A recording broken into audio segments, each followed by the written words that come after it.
The world has watched as the Islamic State group carries out its brutal campaign in Syria and Iraq, taking large parts of both countries while recruiting foreigners in their fight for an Islamic caliphate.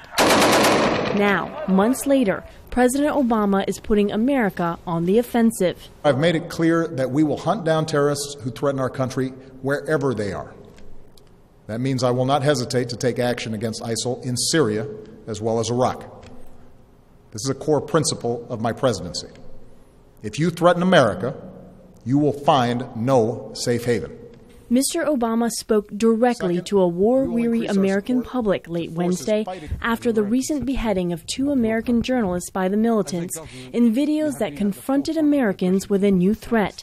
Mr. Obama unveiled a U.S. counterterrorism strategy similar to U.S. efforts in Yemen and Somalia. His goal, he said, to degrade and ultimately destroy the Islamic State, also known as ISIL.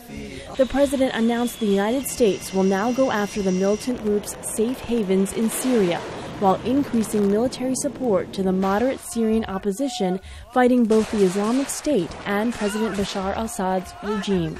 And with a new Iraqi government in place, the United States will also expand its air campaign in Iraq, where the military has so far carried out more than 150 airstrikes, while sending 475 additional U.S. military personnel to the country to support Iraqi and Kurdish forces.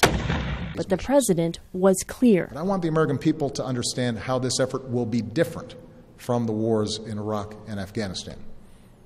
It will not involve American combat troops fighting on foreign soil. Mr. Obama emphasized the United States will not be alone in the effort to take out the Islamic State.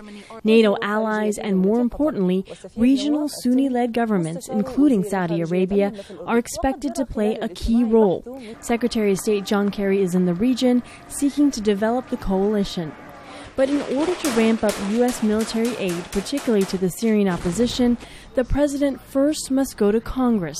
Mr. Obama called on U.S. lawmakers to support the effort in order to show the world that Americans are united in confronting this danger. Aru Pandey, VOA News, Washington.